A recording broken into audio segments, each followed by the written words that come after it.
1. People come to die at the foot of the cliffs.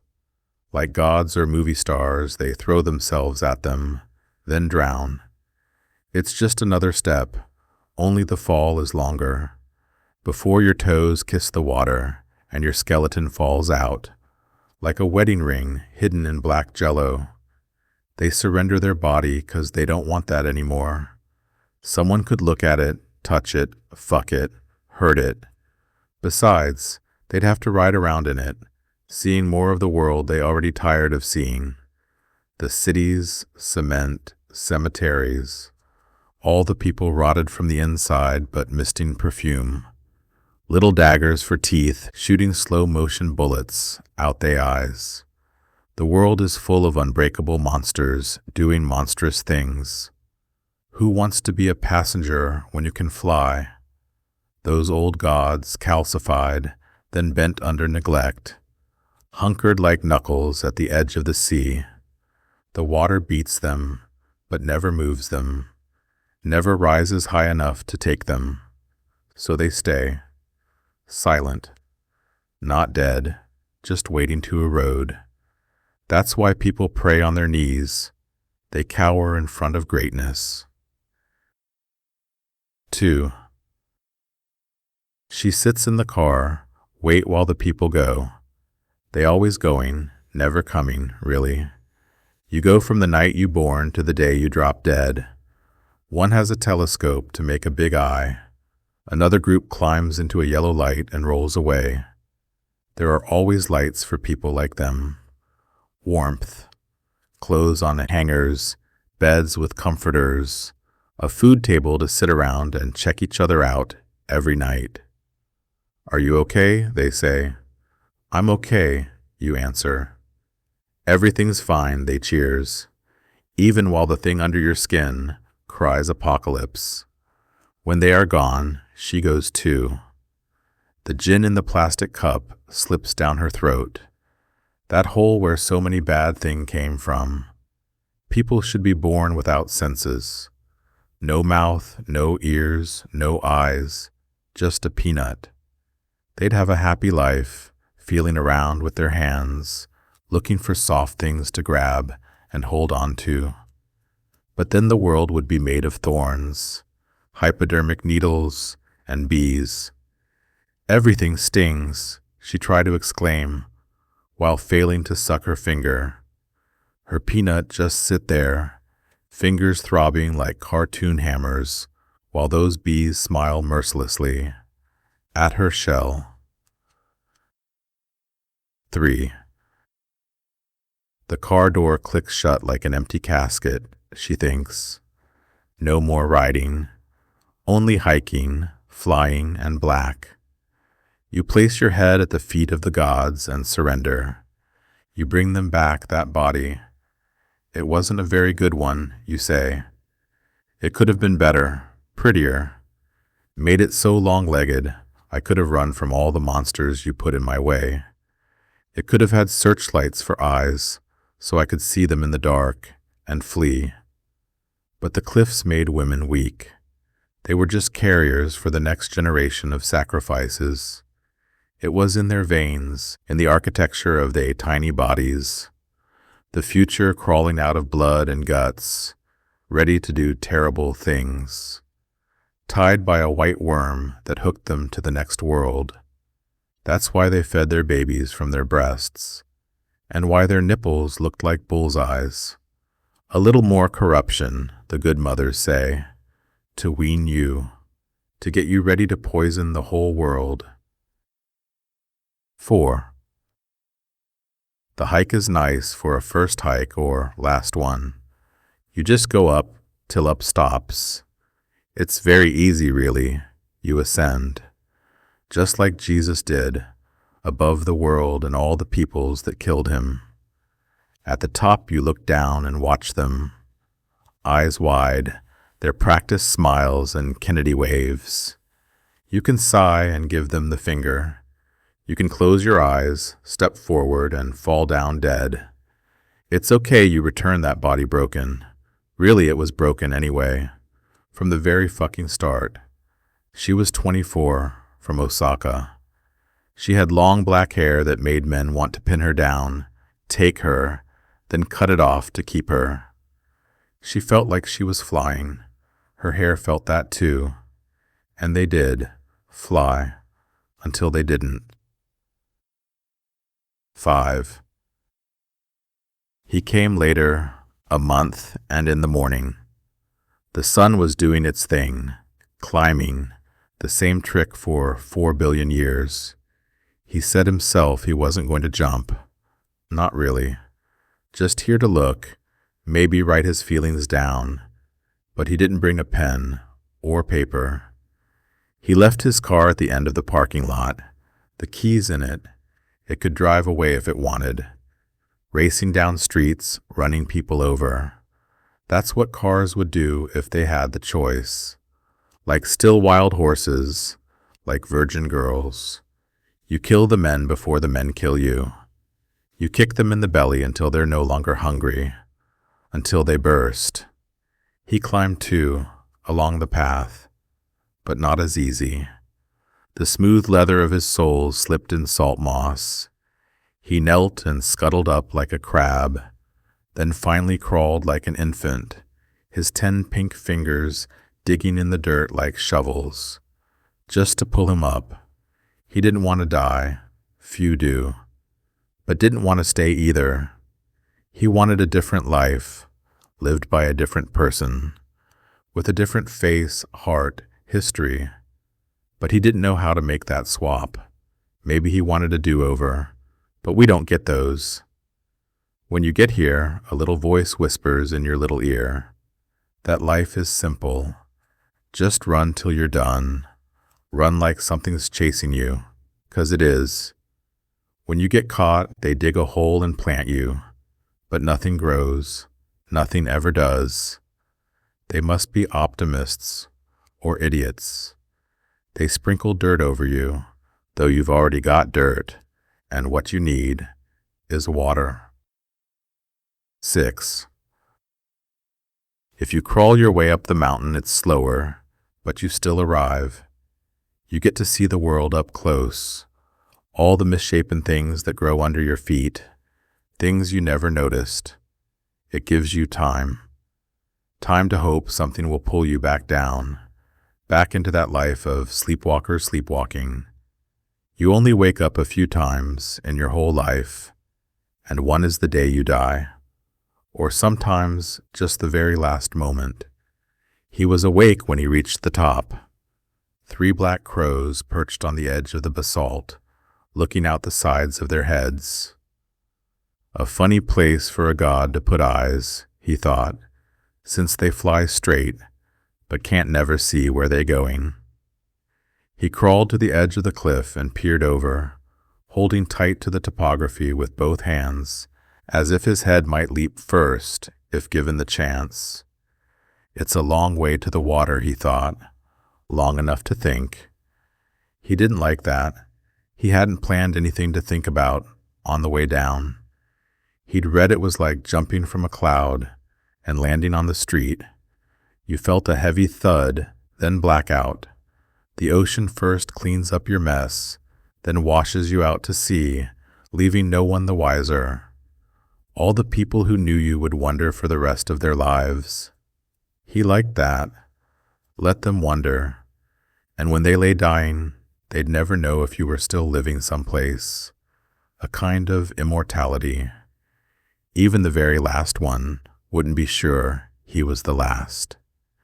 Because there was always you, a little clot in the capillaries of the eye to turn the world black.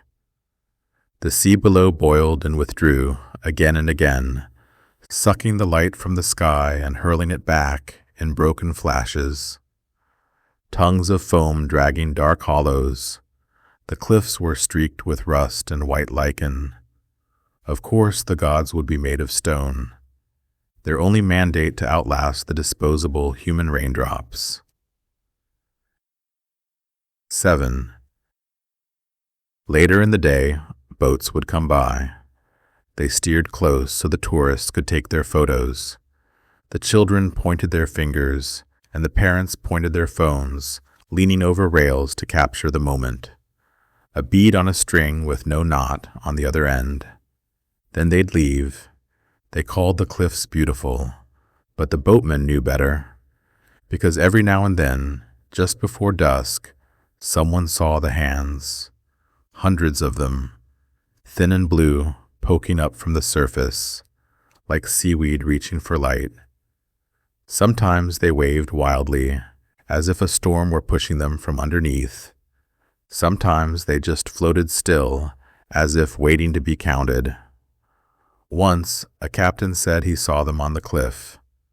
Dozens of bodies lying where they fell, naked and limp, seawater soaked, all those eyes following him as he drifted past. He never came to this cove again, and no one blamed him. Maybe they were just out for a swim, decided to sun themselves as cold-blooded things do. Hell must be full of snakes, lizards, spiders, crocodiles, and dinosaurs, all happy in the heat.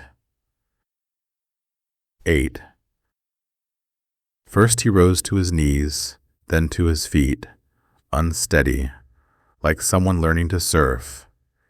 He looked away from the cliff and focused on the moon fading at the horizon. How had he missed it? His last moon, he thought. He wished he could have just sat down and watched it for a lifetime. So impossible that men had ever gone there, touched that place, defiled it. There should have been 2 moons, like eyes, so humanity would know it was being watched from the sky, or 1,000 eyes, like a fly. The world could have been fantastical, 100 genders instead of 2. It could have been beautiful instead of brutal. Everyone hearing each other's thoughts instead of living alone all their lives in a brain box. The routines that drive men into the earth like nails. He was gathering the courage to run, then leap. I'll just look at the moon, he thought, the whole way down. But then, she came. 9. Footsteps first, gravel shifting. He looked up. It was a girl, 15, maybe 16, barefoot, her dress soaked, glued to her bony boyish body, hair plastered to her face. She stepped past him, not slowing, then turned her head, looked right at him, staring, maybe even seeing him. It was soft, brief. Then she stepped off the edge, gone. He fell back to his knees, making the strange strangling sounds of a hung man dancing in the gallows. One hand reached out as if he could catch what had already left. He stayed there a long time, long enough for the light to change twice, gray to silver, silver to bruised violet. The mist thickened and pulled apart like fabric soaked in honey. A shadow moved once across the far rocks, thin as smoke. He thought it might be a person, but it never moved again. When he licked his lips, they were cracked, salty. His heartbeat thudded heavy, as if trying to push motor oil through needle veins. The wind had a direction to it, a purpose. It seemed to come from behind him and leave through the sea, dragging everything loose along with it. Grit, feathers, thought. No scream, no splash, just the wind filling the space where she'd been, and now wasn't. 10. 20 minutes later, he heard footsteps again, returning. Wet, shivering. She passed him. The same girl, same white dress, tilted eyes that when they looked at you, seemed as human as holes. No words, and jumped again. Not just a fall this time, but an actual leap from one foot. Ballet, with a little quarter spin. He tried to shout, but the shout was a shudder. He watched her plummet silently into the waves. She never came back up, just waves lapping waves as if they were in love. The third time she came, he wanted to stop her, ask her why she was doing this, what was down there. But her movement felt inevitable. She paused, turned, and pointed a finger over his body. He followed it with his eyes to a white plastic chair, the seat slick with dew. She said, in a little glass voice, "Some people don't like to die alone. That's why it's here. You can sit and watch until you get used to it." Then she turned, spread her arms like wings, and dove headfirst.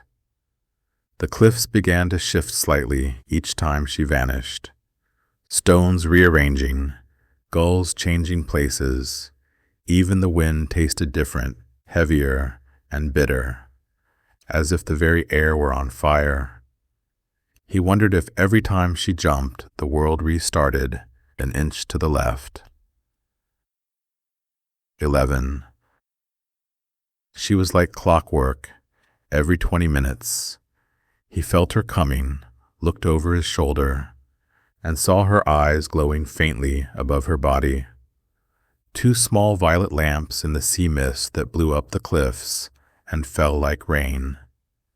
She looked the same, hair dripping, bare feet as pale as bone. "How is this possible?" he asked. She slowed just enough for her voice to reach him. "I've been doing this for 40 years. Then she stepped from the cliff and dropped. The next time she came, he was sitting upright, knees to his chest, hugging himself. "But where do you go?" he asked. "Into the sea," she replied. "But after the sea, where do you go?" "Back to the cliffs." She raised her arms like a diver, or someone surrendering at gunpoint, and dropped again. Gracefully, he thought. The next time she appeared beside him, he asked, "But can't you stop?" "Why would I want to?" she asked, in that tiny voice that sounded like broken birds. And this time, she just fell forward as if someone had slapped the back of her head with a brick. 12. Later, she came again. "Can I ask you something?" he said, in a whisper. She paused. "Is that all there is?" She smiled sadly, if smiles can be sad, and asked back, "Isn't it enough?" She jumped. The next time he asked, "Are you dead?" She blinked, hard. "Not yet. But you keep dying." "I never said that." She paused, not out of confusion, but pity. "You think what you're seeing is death, but when I look at you, I only see death too." 13. She passed him one last time without a word. Her coat dragged like seaweed, her fingers curled, her glow dimmed. He didn't stop her. She lifted her arms, as if to show the world what she had left, and dropped. He waited. After her 11th jump, he stood. He couldn't take her face, the white dress, her wet hair, those eyes, big as moons and just as distant. He walked the long trail down. The chair was gone. He passed the line in the grass, where tourists gasp at the view and miss the edge entirely. Halfway down, 3 sheep stood off to the left. They looked up as he passed, their pupils horizontal, wrong. Further down, he saw her, still at a distance, walking back up through the long grass, not on the path. Maybe there had been a path there once, decades ago. As they passed, she glanced up at him and smiled, a shy smile, a knowing one, then turned back to the cliff. He walked right past her, didn't speak, just bowed his head slightly. At the bottom, the car waited, gray and silent. He sat in the driver's seat, closed the door. Salt licked the glass. In the rearview mirror, the path was nearly gone. a pale thread in the fog, but something moved, a shape, upright, small, steady, ascending. He didn't look again, just stared at the wheel, and knew he was a coward.